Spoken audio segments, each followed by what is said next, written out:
во новата емисија Мој збор, која ја посветуваме на темата поетско творештво.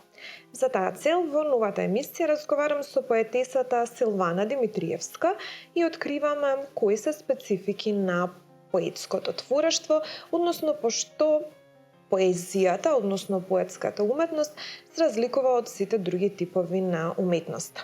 Покрај тоа ќе го опфатиме и историскиот развој и перспективите на одредени автори како што се Платон и Аристотел во однос на поезијата и како се случил прогресот на поезијата, која е златното доба на поезијата, но и како денеска се гледа на поетските книги и поетските фестивали и колку поезијата, условно речено, е популарна помеѓу македонската читателска публика. Останете со нас и проследете го нашиот разговор на тема поетско творештво. Силвана Димитриевска, поетеса, неодамна беше наградена и доби едно престижно признание за својата работа и тоа е и повод денеска да се видиме во емисијата Мој збор. Ти благодарам пред се што ја прифати поканата денеска да бидеш моја гостинка и драга соговорничка. Зборуваме општо на тема поезија, со однос на тоа дека ти си ми прва гостинка која што некако пишува песни и се занимава непосредно со поезијата. Сакаме еве и оваа тема со тебе да ја обработиме онака малку подлабински да кажам. И за почеток, затоа ќе ти го поставам во видното прашање. Јас се сеќавам на моментот кога бев студент и кога го читав Платон. Тој има контрадикторни ставови за тоа поезијата колку е значајна, вели дека во науката не е значајна, меѓутоа кога е во прашање уметноста и дава некое посебно место, вели дека е најуметничка од сите уметности. Дали се согласуваш ти со таа изјава и што е тоа што е толку специфично, убаво и уметничко кога е поезијата во прашање? Пред се ти благодарам на поканата. Мило ми е и чест ми е што сум еве сега тука, за да си поразговараме нели за некои нешта. Ете, посебно поврзани со поезијата. Интересно прашање е ова, посебно кога тргнува од гледиштето на Платон, затоа што Платон, да речеме, навистина има некои спротставени гледишта. Во своето дело Држава или Политеја, тој се обидува да создаде една идеална нели држава со едно идеално уредување. И во тоа негово идеално уредување пробува некако да ја најде место на поезијата, да ја дефинира каде припаѓа и дали воопшто припаѓа таму, во тој свет. И сега подоцна Платон признава дека таа идеја за идеална држава со некој ред и структура и поредок е само утопистичка замисла на некој начин. И тоа негово признание се должи на тоа што тој во некој свој дела па наблегува многу повеќе во психологијата на човекот и во моментот кога тој ќе ги согледа, значи, особините на човекот, посебно на негова мрачна негативна страна која повлекува, не знам, себичност, желба за власт, за моќ, алчност, увидува дека тоа негово идеално општество малку треба да се прилагоди на човековите можности, колку човекот има капацитет да го вистински да го создаде. И подоцна, значи, како одговорна држава го создава своето дело закони, меѓутоа тој став му се менува, ставот кон поезијата до некаде му останува непроменет, да кажеме. Во држава тој вели дека поетите допираат до некои делови од личноста на човекот, кои се водени од емоции, од нагони, од инстинкти, не се вклопуваат тука во тој поредок и систем. И токму заради природата на поезијата, нели, да биде вдахновена, да биде божествена, да ги допира, да побудува такви чувства, такви емоции кај човекот, дури ги смета поетите за морално сомнителни, дури на некои места во држава вели дека тие треба и да бидат протерани, да не бидат воопшто дел од сето тоа. Наспроти него, например, Аристотел па ја согледува онаа социјална страна на поезијата, односно незиниот етички придонес во општеството. Аристотел ја согледува на хумана страна на поезијата и во своето дело за поетиката зборува за придонесот кој поезијата може да го има тргнувајќи од човекот пак. значи она хуманистичка страна, така што тој се спротивставува на Платон во таа смисла. Сега, многу се интересни овие дискусии, почнувајќи токму од антиката, заради тоа што, например, во антиката па и нема некоја строга поделба на поезија, затоа што повеќето жанрови тогаш се пишувале во стих. Почнувајќи од Илијада, почнувајќи од драмите, почнувајќи... Едноставно, тој бил основниот, да кажеме, јазичен израз на кој се изразувале авторите во тоа време. Античката поетика подразбира пишување во стих. Значи, дури драмите, Илијада, не знам, многу дела се пишувани, точно, и Одисеја се пишувани во стих, евентуално Одата и Дитирамбот, нели, конвергираат кон лирската поезија. Меѓутоа не се прави таа строга дистинкција, нели, на поезија и сите останати поетски жанрови, например, видови кои ние ги имаме денеска.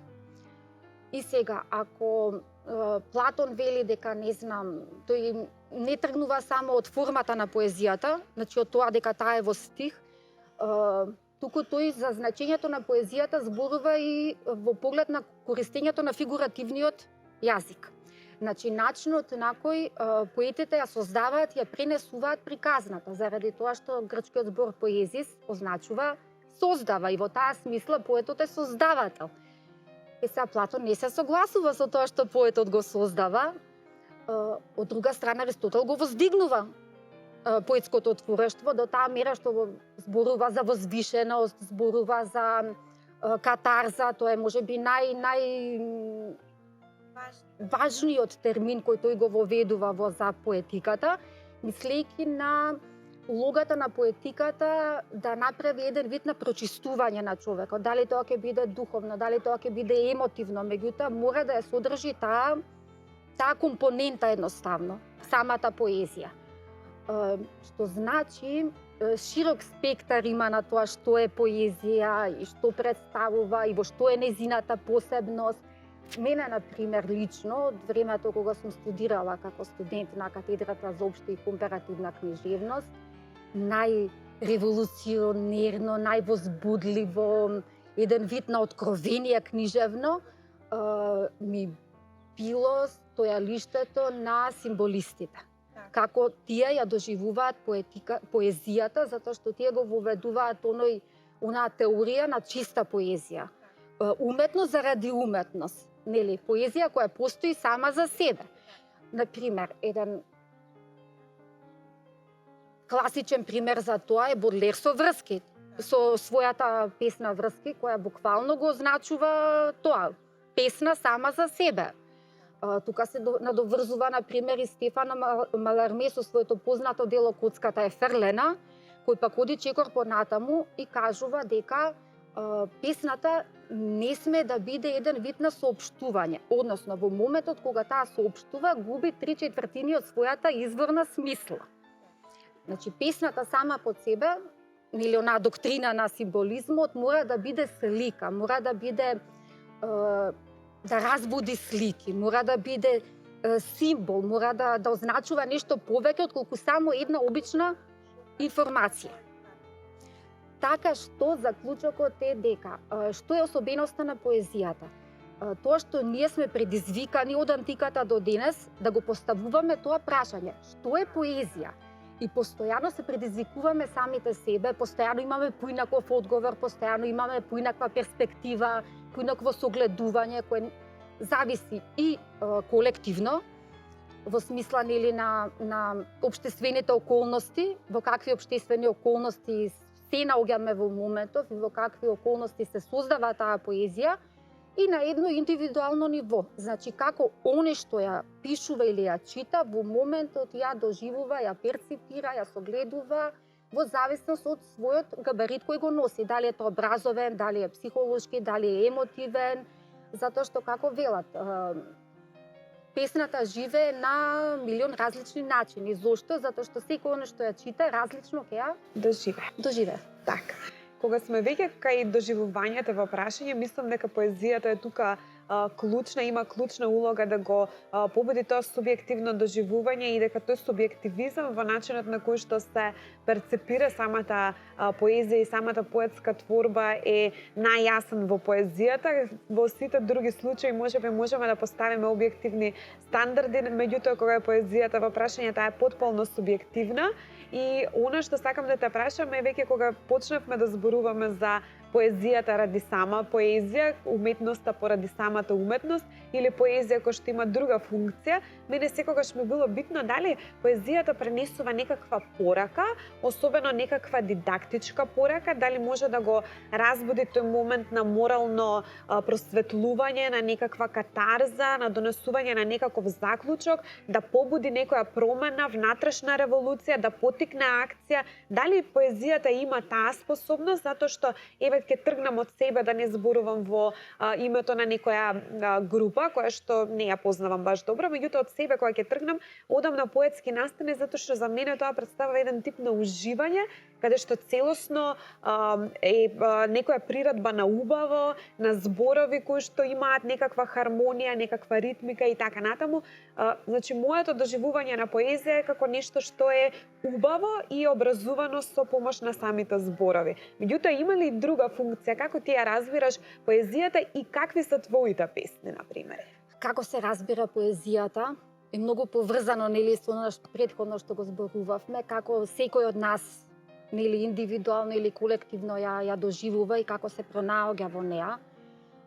Поезијата ја има таа, да речеме, специфична моќ да има најширок спектар на изразување. И дури е пожелно да излегува од оние воспоставени правила, рамки, норми. Зошто? Затоа што историски гледано, поезијата секогаш се обидува да ги прекрши, да воведе нешто ново, да воведе нешто поинакво, да представи еден поинаков светоглед на нештата, да ги представи работите не толку такви какви што се, туку да го представи сето она што стои позади нив. Значи, ако го ставиме вербалниот израз наспрема поетскиот израз, вербалниот израз во таа смисла е најшироката можна одредница. Зошто? Затоа што ние сме вербални суштества. Самото тоа што ни е даден јазикот како средство за изразување и комуникација, нас не прави вербални суштества со онаа насушна потреба да се изразиме, да се искажеме, да успееме да се сознаеме себе си, тоа да им го пренесеме и на другите. Меѓутоа, вербален израз може да биде се.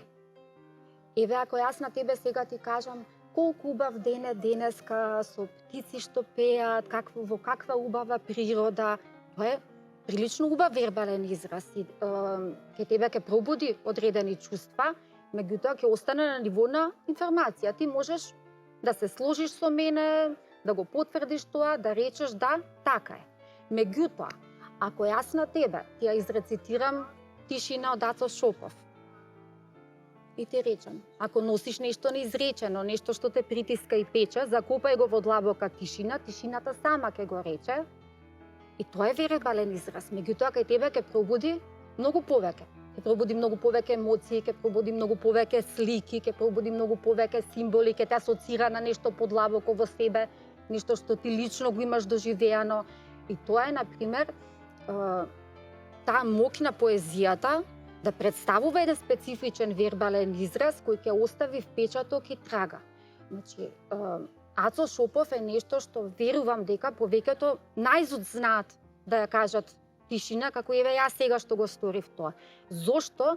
Затоа што преку таа куса поетска творба, преку тој вербален израз успел да згусне многу емоции во себе, да пренесе една конкретна порака и лична и колективна. И тоа е тоа што го поседува поезијата како една специфична моќ.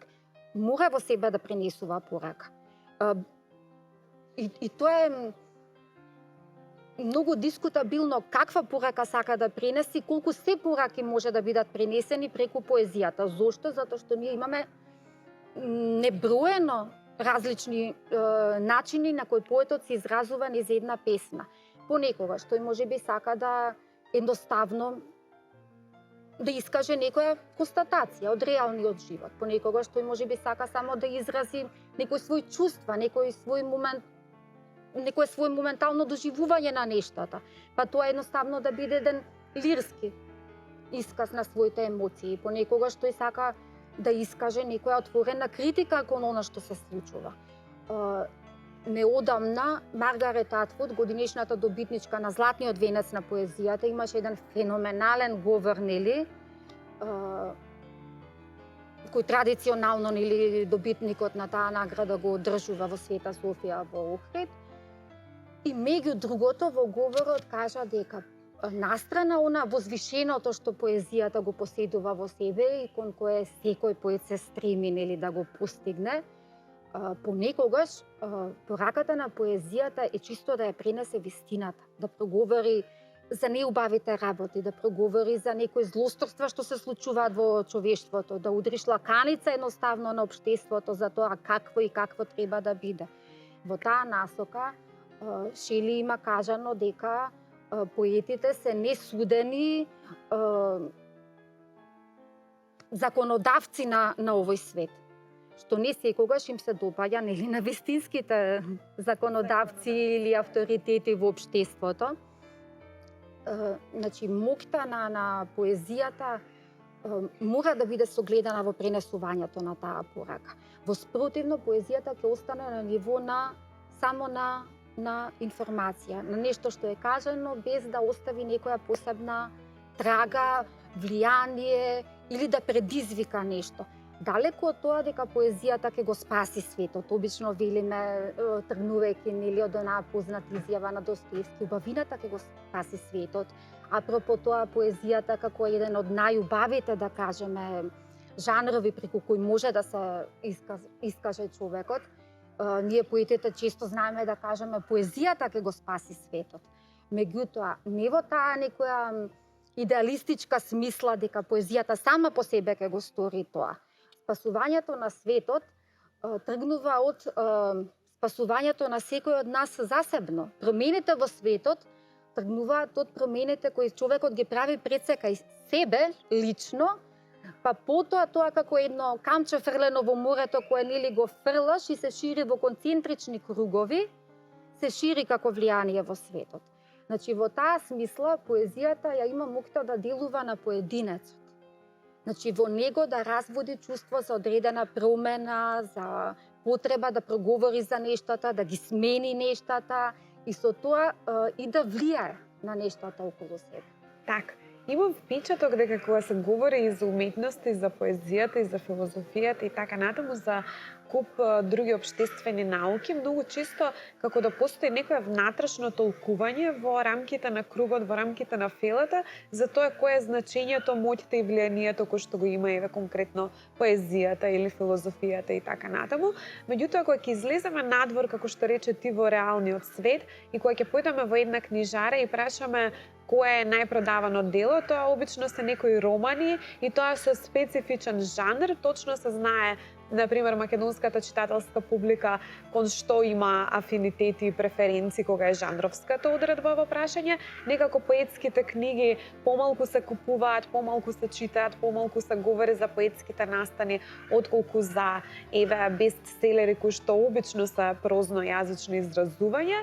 Дали мислиш дека тоа е последица на некои, да кажам, можеби неотворености на поетите кон пазарот, нивната неподготвеност да се адаптираат, имаат отпор едноставно кон пазарното општество, не сакаат да бидат флексибилни во смисла да не си го загрозат својот интегритет, својот поетски израз и да ја зачуваат таа суштина и таа форма која што се врзува со дефиницијата и со исконското значење на поезијата. До некаде се сложувам, до некаде не се сложувам. Се сложувам заради тоа што од секогаш поезијата имала некој таков, не знам, елитистички третман, токму заради тоа што веројатно е најпредизвикувачки да биде пишувана и да биде сватена и перцепирана од читателите. Меѓутоа, до некаде не се сложувам заради тоа што настрана од тоа што живееме, нели, во едно комерцијално општество насочено кон конзумеризам, каде што факт е дека доминира онаа литература која е, не знам, лесно читлива, лесно достапна, па постои онаа книжевна машинерија која е поддржана од одреден маркетинг, па се, не знам, едноставно се истакнуваат одредени дела, одредени автори или одредени жанрови во книжевноста. Кога сме кај авторите, например во светски рамки, го има тој момент кога книгата се купува само и заради името на авторот. Па го има оној момент кај публиката излегува ново дело тој и тој автор. Воопшто не е читано, нема никакви препораки, меѓутоа авторот е тој што стои. Значи таа аура што се изградила околу тој лик, тој маркетинг, дека тоа е добро, тоа е прифатливо, тоа е барано едноставно на пазарот. Кај поезијата помалку го има тој момент, нели, тоа истакнување. Излезе нова поетска книга и са ретко кој е одушевен, леле, на вистина, кој автор, каква поезија. Меѓутоа ме радува фактор што во последно време го има и тоа. Например, еве ја забележувам дека ќе зборувам конкретно за кај нас, не во светски рамки, затоа што до некаде имам увид во тоа што кај нас се случува на книжевната сцена. Еве, например, во Матица цел месец е посветен на македонски автори, меѓу кои поети. Антолог исто така се повеќе има изданија кои се од областа на поезијата и кои се напишани од македонски автори. Неодамна, например, излезе Две морења од Јосиф Коцев, кој е еден од моите омилени автори. Значи, не значи дека некој што пишува поезија и не чита или нема своји омилени книжевни дела, треба да чита и треба да е така. Значи, оној што пишува мора и да си го храни умот, мора и да чита, мора да си го збогатува својот собствен светоглед и сето тоа да се пренесе и на неговата поезија. Тука се исто ПНВ публикации кои цел месец најавија една исклучителна програма со поезија и со домашни поетски имиња. Тука се зголемен број на конкурси, на фестивали. Од пред 2-3 години го имаме Скопско поетско лето, каде што акцентот е ставен баш на поезијата и на поетските имиња, да кажеме, и кај нас и во светот. Што значи, мислам дека се повеќе се пишува поезија, се повеќе се чита поезија, се повеќе се бара поезија, и мислам дека тоа се должи токму на онаа потреба на човекот, посебно кога е соочен со еден материјален свет, со едно такво конзумеристичко општество, кога полека се доведуваме во ситуација кога сите некако зборуваме колку сме свртени кон материјално, колку е се тоа така некако студено, колку е така некако се системски поред, самите почнуваме да копнеме и по задоволување на она наша друга страна, по задоволување на етичкото, на она духовното во нас, затоа што човекот не е создаден да биде само потрошувач. Човекот е создаден и да ужива во нештата што го окружуваат. Уметноста сама по себе е производ на неговата насушна потреба да ги доживе и да ужива во убавите работи околу себе. Така што сметам дека доаѓа едно убаво време каде што поезијата полека си го наоѓа своето место меѓу читателите и не велам дека ќе заземе некое почесно или високо место, затоа што историски гледано секогаш била тука негде, нели, потиснувана од други, да речеме, жанрови. Меѓутоа, верувам дека доаѓа едно убаво време каде што поезијата ќе се наметне со својата убавина, со својата естетика, со својата порака која сака да ја пренесе на другите.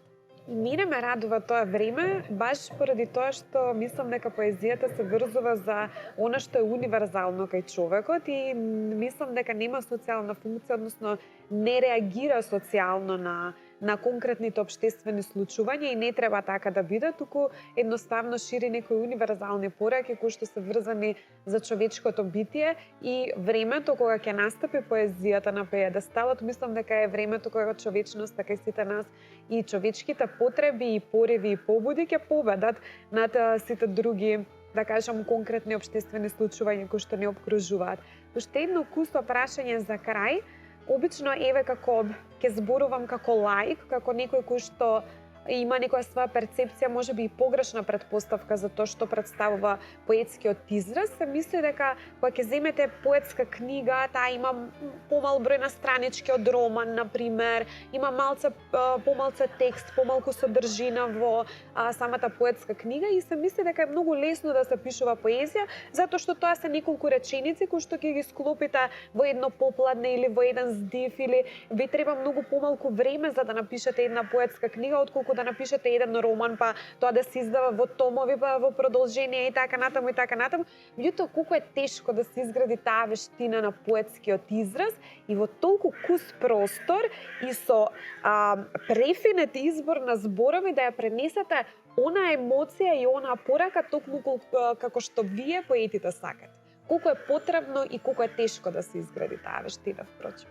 Мислам дека тоа е вештина што активно се гради, можеби и целиот творечки живот на некој што пишува или еве конкретно се занимава со пишување на поезија, токму заради тоа што поезијата ја бара таа згуснатост. Колдрич рекол дека поезијата е избор на совршен избор на зборови ставени во совршен редослед. Што навидум изгледа лесно, меѓутоа воопшто не е така. Значи, ако знаеме да кажеме дека една слика е 1000 зборови, и обратно, ако ја свртиме таа теорија и ја примениме на поезијата, една песна треба да биде илјадници слики. Значи, точно дека постои поезија која не е тежна економно и метафоричен, китнес израз, што повеќе да долови епитети да внесе, што повеќе да каже во стихот. Меѓутоа, она што секој поет, според мене, еве конкретно јас, што се обидувам да го направам во својата поезија, е да избегнам од тоа. Конкретно јас сама си ги критикувам делата кои сум ги пишувала на почетокот, не знам, под влијание на одредени правци, автори и слично. Сакајќи сето тоа да биде високозвучно, сакајќи сето тоа да биде исполнето со поими, исполнето со украси. Меѓутоа, творечки мислам дека секој поет поминува низ еден еволутивен процес, каде што сам си ја прочистува мислата, си го прочистува изразот, и сето тоа се должи на едно творечко и на едно животно искуство и доаѓа до моментот кога сваќа дека едноставно кажано песната треба со многу малку многу да каже. И тоа е навистина тешко да се постигне. Изгледа навидум така, дека нели треба помалку време да се вложи, помалку труд да се вложи, по обем поетските дела се помалечки, меѓутоа тие се во таа смисла тие се згуснати, тие се како едно јадро кое ја содржи таа концентрирана мисла, енергија, чувство на поетот и кое треба да биде отклучено од читателот. И да ја ослободи таа една исто, универзална функција на поезијата, да му отвори нови светови, нови погледи едноставно на светот, нови внатрешни некои пориви, чувства, сознанија. Затоа велиме дека поезијата гледа зад видливото. Таа уме на оној што чита да му представи нешто повеќе, нешто над, нешто магично, нешто волшебно, нешто што е позади и над обичната информација или обичниот израз. И тоа е многу тешко да се постигне. Например, постојат многу куси форми на поезија, ќе го споменам тука јапонското хаику, кој има строга структура зборовна и слоговна. Традиционалното јапонско хаику се содржи од 3 стиха кои имаат слоговна структура од 5-7-5, значи првиот стих треба да има 5 слога, вториот 7, третиот 5.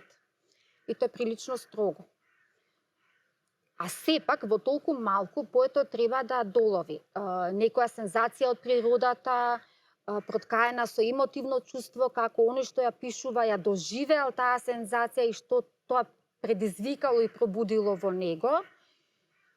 И сето тоа да биде баш како еден нуклеус, како едно јадро скоцкано во толку малку. Лично јас на себе си да почнав да пишувам хаику токму како една јазична вежба, да го усовршам својот израз, за да можам со што помалку зборови да кажам што повеќе. И тоа е вежба, и тоа е еден вид на она техне на Аристотел, она занатската сфера на поезијата. Да, точно, вдахновена е, искажува внатрешни пориви, искажува идеи, идеали, меѓутоа, сепак, поетот како алатка на користење ги има зборовите. Тоа е неговиот занат. И тој мора да вложува во начинот на кој ги користи и во начинот на кој едноставно да се усовршува во начинот на кој се изразува за неговиот поетски израз да биде што е можно поедноставно содржаен, да биде појасен, да искажува многу повеќе од она што е првично запишано на хартија. Ке се согласам тука со тебе и гледам дека се повеќе некако интердисциплинарно типовите на уметност соработуваат меѓу себе, па поезијата некако ја има тој иницијален момент кога е визуелниот арт, односно визуелното представување во прашање, врзувајќи го тоа дека нели зборовите, односно една поетска творба треба да побуди слики кај вас, односно треба да побуди ментални слики, ментални идеи, умствени идеи кои што подоцна, например, визуелниот уметник ќе ги пренесе во некој визуелен арт, во некое кратко видео. Од друга страна, музичарите често се инспирираат од емоцијата која што ја пренесува песната, така што таа соработка гледам дека се повеќе е застапена во последно време и тука поезијата некако се наоѓа свое место. Тоа многу ме радува затоа што денеска живееме во општество каде што се визуализира и ние сме визуелни суштества, многу повеќе сакаме да ја погледнеме сликата и некако тој очен стимулус да го потикнеме отколку еве да оперираме со зборови, да пишуваме поезија, проза и така натаму. Ти благодарам за ова многу инспиративно твое прикажување, односно инспиративен разговор. Јас навистина уживав додека ги одговараше твоите прашања и кај мене побуди многу инспирација, многу прашања дополнителни, ми даде многу одговори, меѓутоа ова е тема дефинитивно која што ќе треба да поработиме во неколку емисии, па затоа еве на нашите гледачи ќе најавам дека повторно ќе си ми гостинка, но ќе ги специфицираме темите и ете ќе се видиме повторно. До тогаш многу успеси ти постакувам и секое добро. Ти благодарам јас на тебе уште еднаш за поканата. Се сложувам дека ова е неисцрпна тема за разговор, меѓутоа ми беше убаво што барем накратко успеавме да загатнеме некои теми што се однесуваат на поезијата. Ти благодарам. Не е поезија се што е напишано во стих, квалитетната поезија буди многу слики, интересна е врската помеѓу зборот и поезијата и сите стилски фигури и тропи кои што се наоѓаат измеѓу варијацијата и преминот од зборот во менталната слика. Исто така се вели дека поезијата буди голем број на емоции, меѓутоа таа пренесува и моќна порака. Поезијата е револуционерна, таа има карактер и моќ да направи општествени промени и да повика на активност, да предизвика некоја внатрешна трансформација на личноста и уште многу аспекти кои што се ефектуираат од самата поезија. За среќа на констатација на мојата денешна соговорничка Силвана Димитриевска, во Македонија денеска поезијата е доста популарна во споредба со минатото и се повеќе се вложува во поетските фестивали, има голем број на учесници, меѓутоа и посетители на самите поетски фестивали и поетските книги секако се поддржуваат и од страна на културните институции, од страна на издавачката дејност во Македонија. Вие следевте 34-та емисија Мој збор, а јас ве закажувам повторна средба веќе следната сабота со нови гости, нови теми и нови содржини. Пријатен викенд!